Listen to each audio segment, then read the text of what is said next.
What up? What up? What up? It's Tony. It's Tyler. It's halftime. You know what that means? It's Sunday night, and got a lot to talk about. I'm extremely pissed off, disappointed, upset. My bankroll's big because I hit a lot of bets today. So if you want to get into bets, as always, use code word HEAT, WinDailySports.com, get your 50% off. But Tyler, a lot to talk about today, man. A lot to talk about. It just in our own city. Locally, NFL in general. I don't know what the hell's going on with the Buffalo Bills right now, but lots of stuff to talk about. But I'll tell you what, man, before we even get into that, I will say this.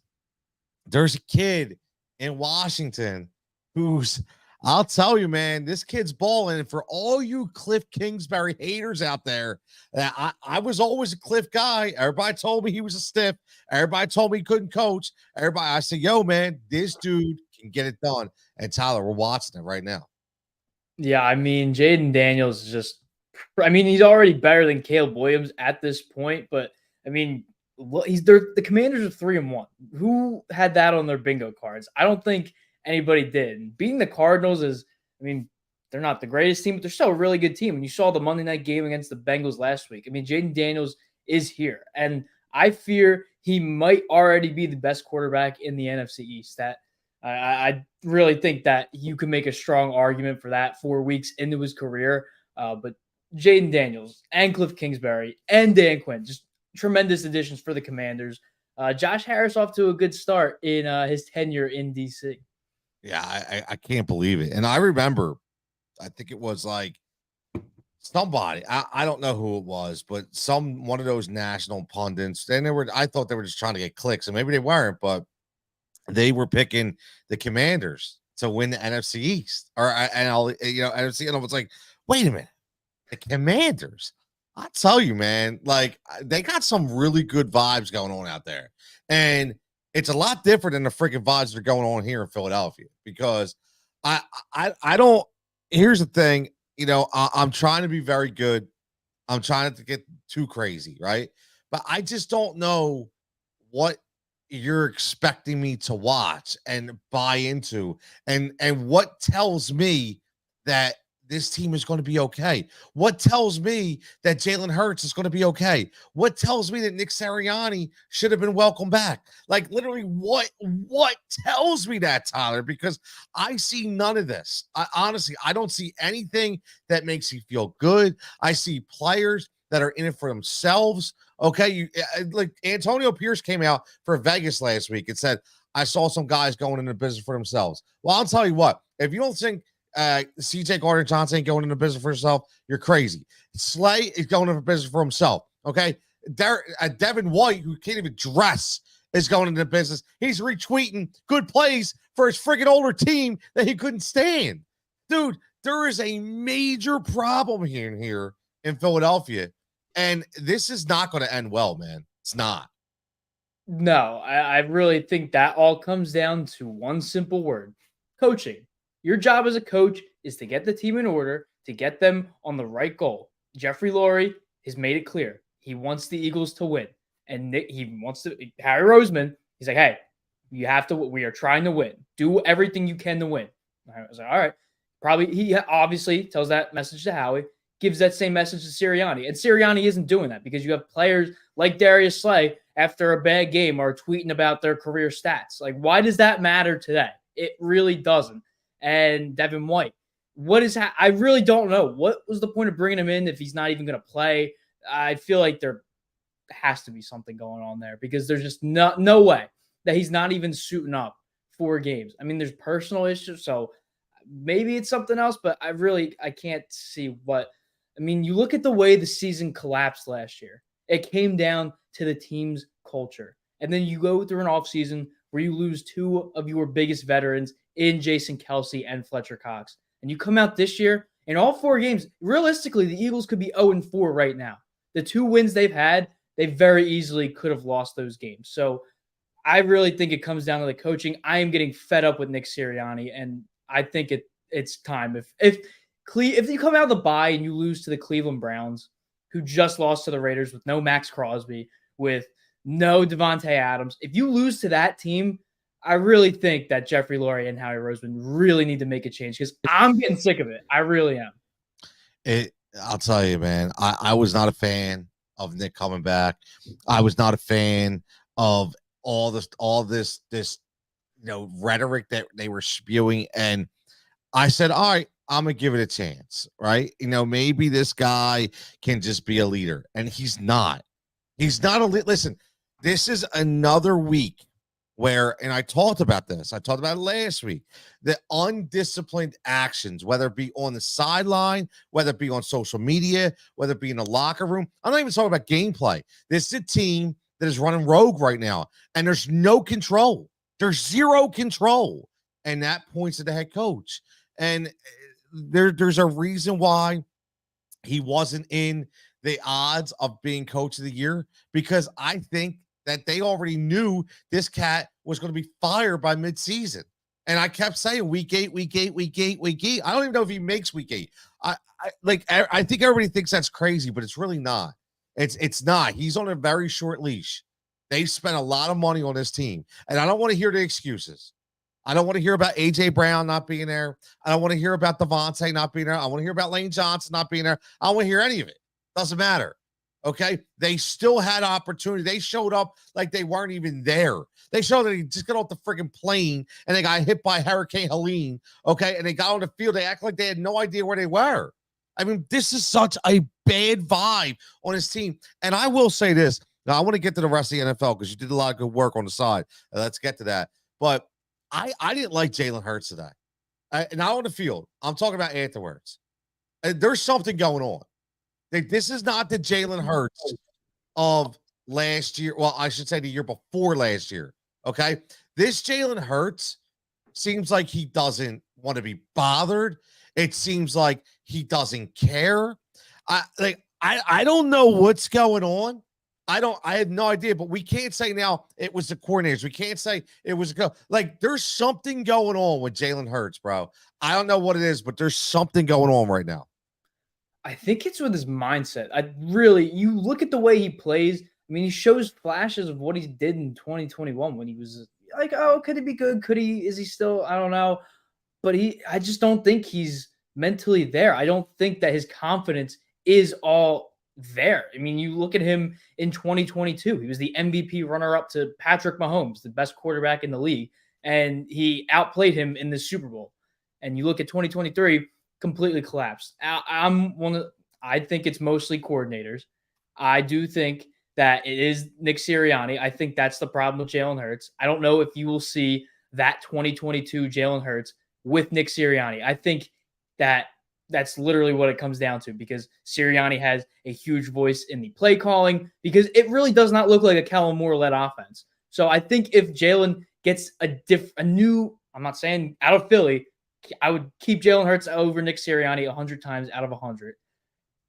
I think in order for Jalen to move past this slump he's in, I think it's got to be a coaching change, not coordinators, a head coaching change, because you've only seen Jalen in the NFL. Obviously, you saw half a year with Doug, but that first full year he started was with Nick Sirianni, and he's had a different play caller every year. I really think that Hurts needs to be free of Nick Sirianni in order to get out of this, whatever slump he's in right now. Yeah, whatever slump it is, it's not good. It's just not good. It's bad vibes. Adam checking in says Jalen Hurts has to play better and Sirianni needs to be fired ASB. I'm disgusted. I get it. I don't care about the injuries. You need to play better and just get our ass in gear. Absolutely. Javon checking in says the only thing that is somewhat of a saving grace, Saquon Barkley. Honestly, I think he's been more than advertised, right? He's been that damn good, right? I put it out earlier. I was breathing to everybody, to the masses. I was like, please draft Saquon Barkley as your number one back, man, like in fantasy football. And the people that listen are living the life right now, because I don't think CMC's playing at all this year. And what you're seeing from Saquon is exactly what you saw from CMC last year. They just got to keep giving them the damn ball more, right? They just got to keep them the damn ball more. Defense spot Tampa 21 points. Ridiculous. I think at one time, John, it was 10 missed tackles in the first quarter. It was insane. Or in the first half. Is hurt. That's a good question. is hurt, because that annoyed word is exactly what I was looking for. Because Jalen Hurts looks annoyed. He just looks completely annoyed. And does he have the credence to be annoyed? Right? I don't know. Listen, Dallas Goddard did Dallas Goddard things again, right? Like, okay, yeah, he had a good game, but he also had some major drops. One specifically right in the beginning of the game. Okay, that really could have set a tone. But I don't know what's going on. But I'm tired. I'm frustrated. We're gonna continue to talk about this. But on the other side, I want Baker. Like, I am a Baker guy. I've always been a Baker guy. I was pounding the streets for Baker Mayfield. I love the dude's moxie. I love everything about him. I love the way he goes about the game. And, a lot of people hate on him. I don't know why. I have no idea. But this kid finally is in a system that serves him well, that they decide to invest in him. He's confident. I mean, Tyler, these numbers that he's putting up, he just doesn't stop.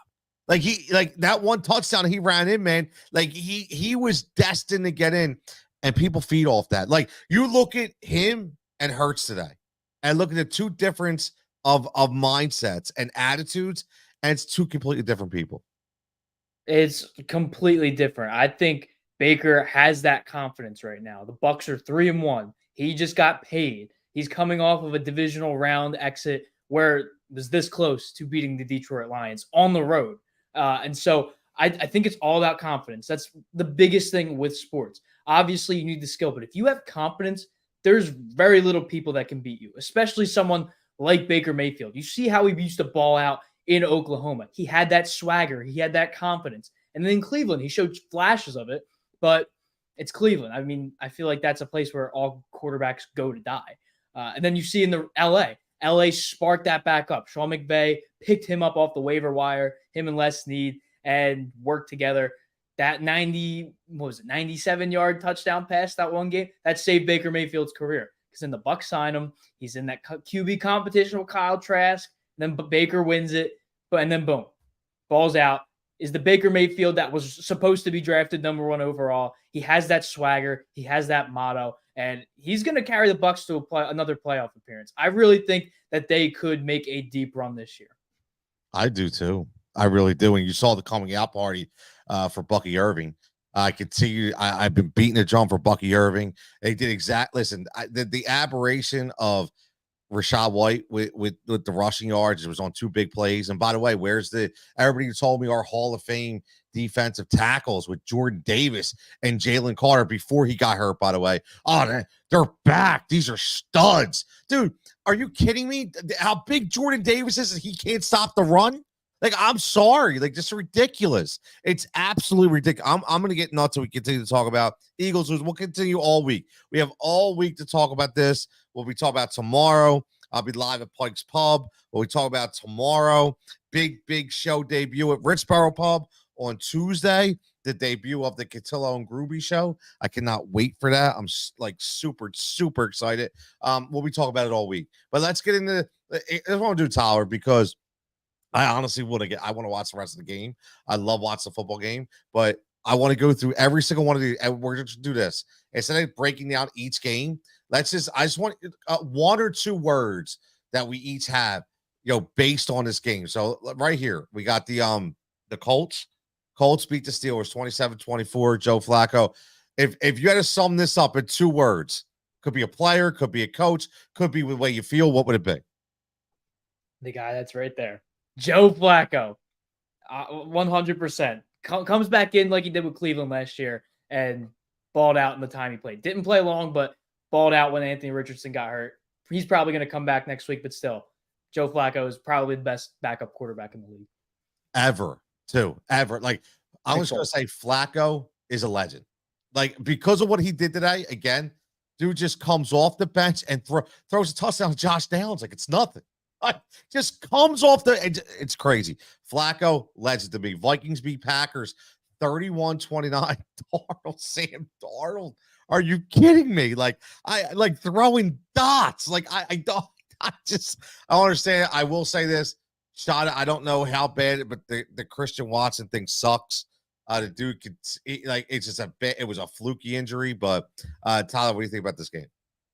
They're legit. The Vikings are 4-0. They pick up a huge divisional win on the road. Sam Darnold, touchdown passes to 3 different receivers. Aaron Jones balls out, but I really think they're legit. That Brian Flores led defense really held the Packers to their own in the first half. I mean, only 7 points, 22 in the fourth quarter.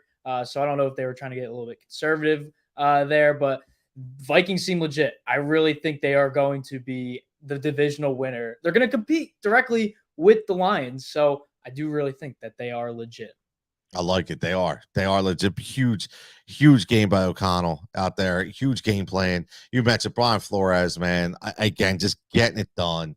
Just getting it done. I love it. I like the Vikings. I'm a big Aaron Jones guy, and again, man, Jordan Addison comes back, scores 2 touchdowns. You know, he throws a ridiculous from the throw to the catch by Justin Jefferson, which is ridiculous. It bounced off his chest. It's ridiculous. Like I just the second chance quarterback things are great to me. It's a great story. Texans beat the Jaguars. Listen, man, I'm just gonna say Peterson gone. That's why Peterson gone. I don't care how they started out. I mean, the Texans did play pretty lackluster at the beginning. It looked like the Jaguars were going to steal one, but in typical Dougie fashion, he's making bad clock management. He's got T-Law, who's a fraud, a little upset. Then he's benching ETM for a little bit, with Bigsby, and he gets back. Like that whole team is just a mess right now. The only good part is if you're a fantasy owner, you finally got some points and some life from Christian Kirk again. But Ty, what do you think, man? Dougie and who's the Trent Baalke? They're gone. You're 0-4. Shad Khan said in the preseason this was the best Jags team ever assembled, and you come out 0-4. Really, really bad losses, that blowout in the Monday Night Football game. But, I mean, Brian Thomas looks really good. Trevor Lawrence does not look good. Press Taylor is going to be the reason Doug Peterson gets fired from yet another coaching job. I don't get it. I don't get how Trent Peterson. I don't get how Trent Baalke had a job. Number one, I don't get how Press Taylor still has one. They're just awful. My family are huge Jaguars fans, and I have a group chat with them. I have to put it on Do Not Disturb because they're just whining the whole guy because of how bad it is. Travis Etienne, why are you not playing him? He was sitting there with no helmet on. I could go on for days about the Jags, but yeah, Doug Peterson and Trent Baalke will be gone by midseason. Placer says Texas needs to stop the penalty. Yeah, they were eating themselves up today with the penalties, which is it's kind of uncharacteristic from a D'Amico Ryan's team. So I was again, maybe they were pressed a little bit. I don't think they expected the Jaguars to come out and play that well. So I don't know, but yeah, it was frustrating. So many holdings and like jumping off. It was crazy, man. Too many penalties, Texas, especially if they continue and they want to go to that next level. Adam says Jaguars, vanilla ice cream offense. That's Dougie P, man, and Press Taylor. They're in the goal line. They ran a passing play. Then they ran 2 straight plays, runs up the middle. And even the announcer said, oh, it's the same exact play. And then on 4th and goal, it's an empty. You can clearly tell it's going to be a quarterback draw. Announcers call it out. And then immediately, quarterback draw, tackled immediately. I just don't get. There is no creativity whatsoever. And you have a bunch of guys that are awesome in that offense. Christian Kirk is one of the best slot receivers in the league. Brian Thomas, one of the best rookie wide receivers. So I just don't get how you can be so bland with an offense like this. It's just ridiculous. It is ridiculous. It really is. And what's ridiculous is that I have to look at some stiff Ty Johnson being a vulture at the goal line and taking my touchdown bet away from James Cook. Are you kidding me? Like, come on. I hate that. That bothers me. Anyway, all right. Falcons beat the Saints 20. Young Ho Koo, man. Like, this dude has got the leg of a giant. I love it.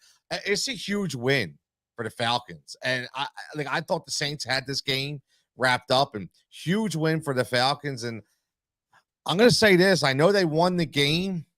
Kirk Cousins wasn't great. I still think I'm going to say Michael Penix, man. It's going to happen this year. There's going to be a game when Michael Penix gets in. If he gets in, Tyler, he's not coming back out.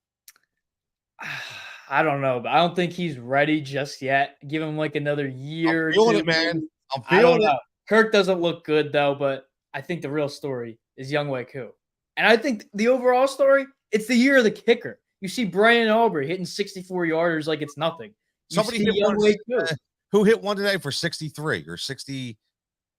Forget who that Joey was. Sly.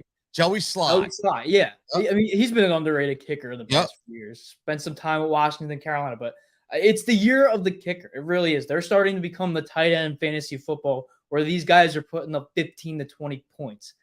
So I just really think this is the number one game that shows it. Yeah, I agree, man. 100%. I'll go with that. Bears beat the Rams. Listen, DeAndre Swift was a beast in this game. Finally, it's almost like I don't know what it is with DeAndre Swift, but he can't. It like forces some reason something's has to force to play him for some reason, and he just continues to produce. Right, so big game for him. McVay wasn't coming back in this one. Bears. Caleb Williams, I don't know. A lot of missed throws, so I still think he has a ways to go. But I did see some good flash in this game, and I think he has a lot of talent, man. Definitely has a lot of talent. Yeah, I'm still not on. Eberflus has a great defense. He's a great defensive mind, but their offensive coordinator, there's a reason he was fired in Vegas last year. He's pretty awful. But their next 4 or 5 games, Panthers, Jags, Commanders, Cardinals, Patriots. So I could see them winning 4 of those games. So DeAndre Swift, his breakout game was starting to lose some reps to Roshan Johnson, especially in the end zone and on third down. But I think the Bears could be a potential wild card team this year. They impress me, not a ton, but they're fun. They're pretty good. They are fun, and they do have a nice nucleus on offense that if they can start to click, and Caleb Williams can really be the guy. I'll tell you what, man, they could make some noise. Bengals beat the Panthers. I said there was going to be fireworks. There were fireworks. I expected it to be Zach Moss for double touchdowns, not Chase Brown. So I got that bet wrong. But I still, again, the Panthers, even though they lost, you could tell that under Andy Dalton, under a veteran quarterback, they do have talent. Leggett had a breakout game, finally scored his first touchdown. Deontay Johnson looks like a new Chuba Hubbard, looks amazing. So this offense can roll, man. Today was just the defense that kind of sucked for them a little bit. And listen, Cincinnati, they actually played well. They really did. Yeah, Cincinnati getting their first win, big game for them. I mean, I really think I'm not a fan of their defense. I just don't like it. They lost Jesse Bates. I mean, ever since they lost him, that defense has just been awful. But Andy Dalton, he's fine. He's what you need to have a competent offense. Bryce Young is not at that point yet. Jonathan Brooks is maybe getting activated off the IL or the PUP list next week. But Chuba Hubbard's really making a case to stay this team's starting running back. Everybody was drafting Jonathan Brooks in the 6th round, but Chuba Hubbard, man, really impressive this whole season. Minus week 1 wasn't that good, but it's the Panthers with Bryce Young. He wasn't really that good anyway. But under Andy Dalton, he's been phenomenal. Even Miles Sanders as the backup has been pretty good for them. But Panthers, they're on the right track. They're not going to be anything special this year, but they're getting there. Jonathan Brooks, just so everybody, and I'm a big Jonathan Brooks fan, but everybody just needs to pump the brakes a little bit. So even when he does come back, it's a dude coming back from an ACL injury. So everybody just needs to relax. And Chuba Hubbard not only is alone, but he also has Miles Sanders, who they're utilizing as well. So it's just not going to be Jonathan Brooks that can come and just take over. Okay, so Chuba Hubbard is the deal. So I do like what he did. Broncos beat the Jets 10-9. Luckily, because I'm a Sean Payton guy, but what a stupid call that was to go for that 60-yard field or 50-yard field goal. What are you doing, man? Like, I'm sorry, you're giving the ball right back at the 50. Like, so they got lucky. They squeaked that one out. A lot of missed opportunities in that game, in my opinion. Shitty weather, but I will give a shout out to Bo Nix, man. I know he didn't have a great game, but it was a gritty game, man. Like, it was a gritty game. He grinded it out, and he came away with the win, Tyler. I think at one point he had 7 completions for -7 yards. It was something abysmal like that. This isn't even the worst performing game. We'll get to the Raiders and the Browns soon, but I was debating who to put on here. I'm like, do I put Bo Nix? I mean, interesting stat here. The lowest average throw. I think he has the lowest average throw to win a game, like the first under 2.5 per yard to win a game, because he averaged 2.4 yards a throw, 12 completions for 60 yards. It's just, oh my, I can't believe how bad of a game this was. And somehow this wasn't even the worst game of the week, in my opinion. Exactly. That it wasn't the worst game. It wasn't. Listen, weather was a big factor in this. Okay, it really was. It rained harder than people thought it was going to rain. But again, man, like, I just look at this. When you can grind out a game like this, it speaks a lot to your character. We just talked about Baker Mayfield earlier, right? I mean, it speaks to the character of Bo Nix. So shout out to him for that game. I like it. Commanders, we talked about. Listen, very simple. Jaden Daniels, they're the real deal. Washington is a real deal. So we definitely know about that. The Niners, who beat the Patriots, like, they did what they were supposed to do. All right, they did what they were supposed to do. Very simple. Let's get to this. Raiders beat the Browns. Like, I'm shocked. I'm shocked that the Raiders pulled this game out. I don't know how they did, because the Raiders didn't have Max Crosby. They didn't have Devontae Adams. So that's your two best players.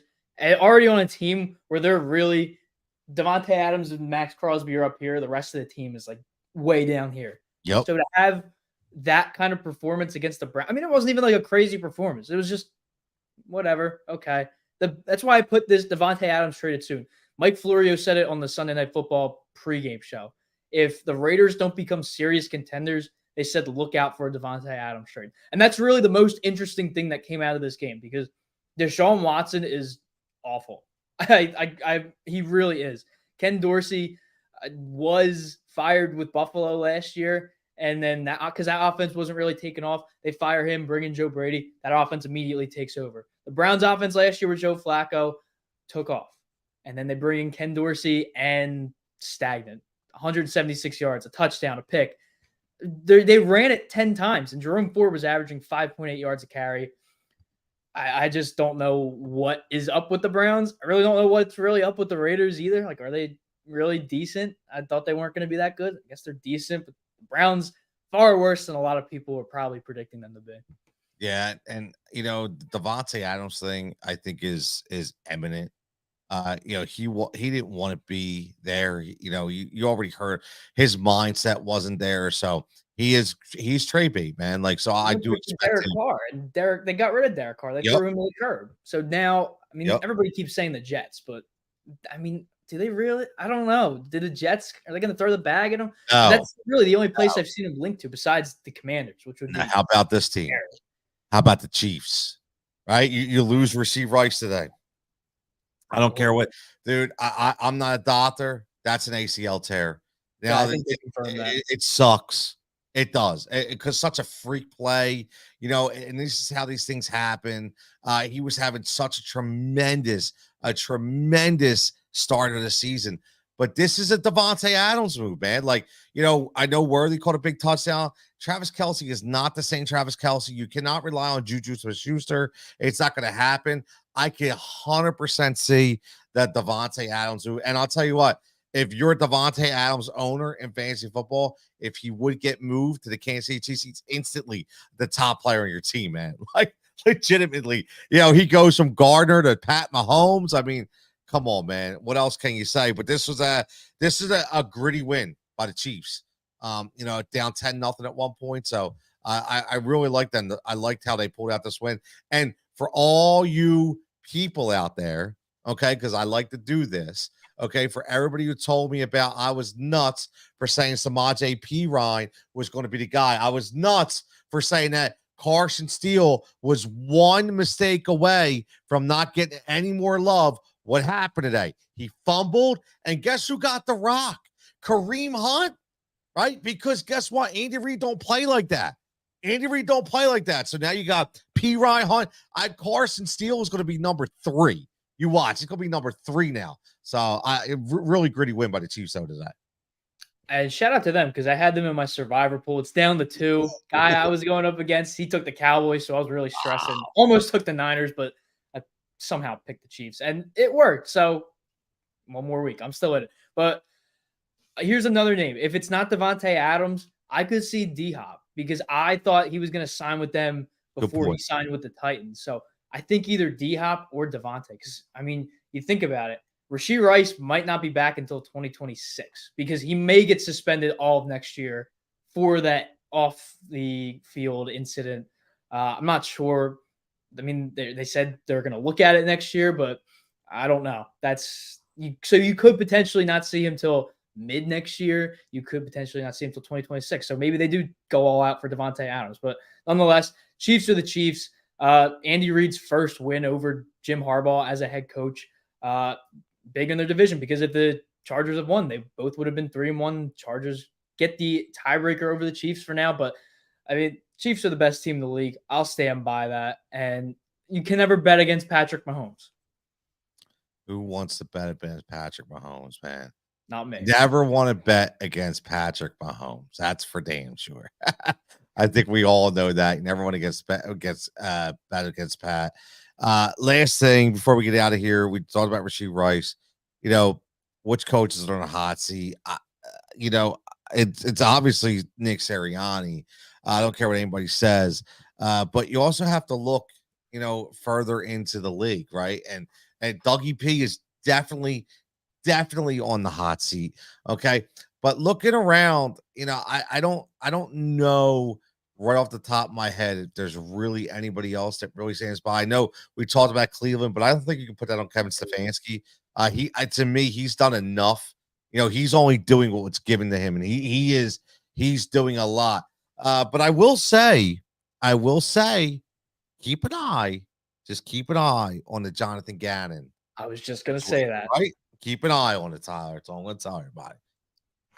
I was thinking that. I'm looking at the standings, and I'm like, Arizona's 1-3, but you bring in a defensive guru, and the defense looks pretty awful. Kyler Murray looks pretty good. Marvin Harrison looks elite already. Their offense looks 10 times better than their defense. It's the offense that's carrying that team. So a 1-3 start. If they don't improve enough from last year, I could 100% see Gannon getting fired because I was so confused as to how he got hired in the first place. So I wouldn't be surprised. And I know Ravens aren't going to win. I always have been saying, look out for maybe John Harbaugh because he does lose them a lot of games. They blow a lot of leads. But last time I checked, they were blowing out the Bills. Here's another name I could see. Robert Saleh. You lose 10-9 to the Broncos at home. I get it was rainy. I was up in that area today, raining all weekend, but you can only put up 9 points. And that was the whole excuse. They did it last year with Zach Wilson and Trevor Siemian and Tim Boyle, where they could not even put up double-digit points. You have Aaron Rodgers. You have Garrett Wilson. You have Alan Lazard, Mike Williams. What's the excuse now? I get the defense is great. That defense is awesome. Robert Saleh is one of the best defensive minds in the entire league. But at one point, do you say enough is enough? You bring in Rodgers, and you're 500 now. They could turn it around and be a wild card team, but for right now, they don't look all that great. They barely beat the Titans. They lost to the Niners. They lost to the Broncos. So I would not be surprised if by the end of the year the Jets miss out in the playoffs. Maybe Robert Rodgers' last dance. I could see him being out of there if they don't make the playoffs. Yeah, I mean, it's a great point because if, Rodgers is out of there, which we know he's probably not going to play another year, but, you're going to start over and you roll out on a losing record. You want to start a new franchise over with the same guy, or do you just want to start with, hey, let's get a new guy, new system in place, and let's rebuild. So I could definitely see the solid thing, growing some legs depending on how they go. Definitely see that. But listen, man, we're gonna get out of here. We're gonna watch the rest of this game. Right now, we got Buffalo down 21-10.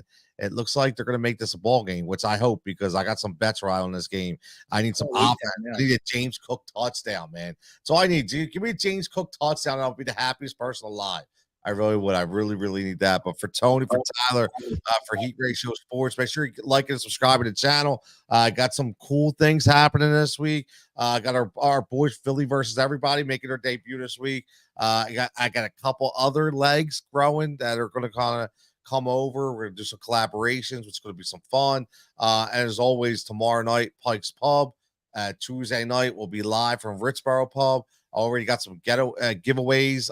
Booking some guests for that show. It's going to be a pretty cool event that we're going to be doing every single Tuesday night. And who knows what else is coming, man? You just never know. All I can tell you is we're having fun. Oh, by the way, season two. I know a lot of people. I don't talk about this a lot because a lot of new people. I got season 2 starting next week for the Blue Coats beat. I've already talked with Coach Joe. I've talked with Alex. We're gonna have some fun, man. We're having some fun. It's Heat Ratio Sports is the home of the Blue Coats beat. Okay, you will not hear the Blue Coats beat anywhere else. You will hear it here live on Heat Ratio Sports. So everybody have a fantastic evening. Hopefully, let's go. I don't care who wins tonight, Bills or Ravens. I just need some touchdowns, Tyler. I just need some touchdowns. That's it. So we're going to get out of here. Everybody have a fantastic night and catch you back here tomorrow.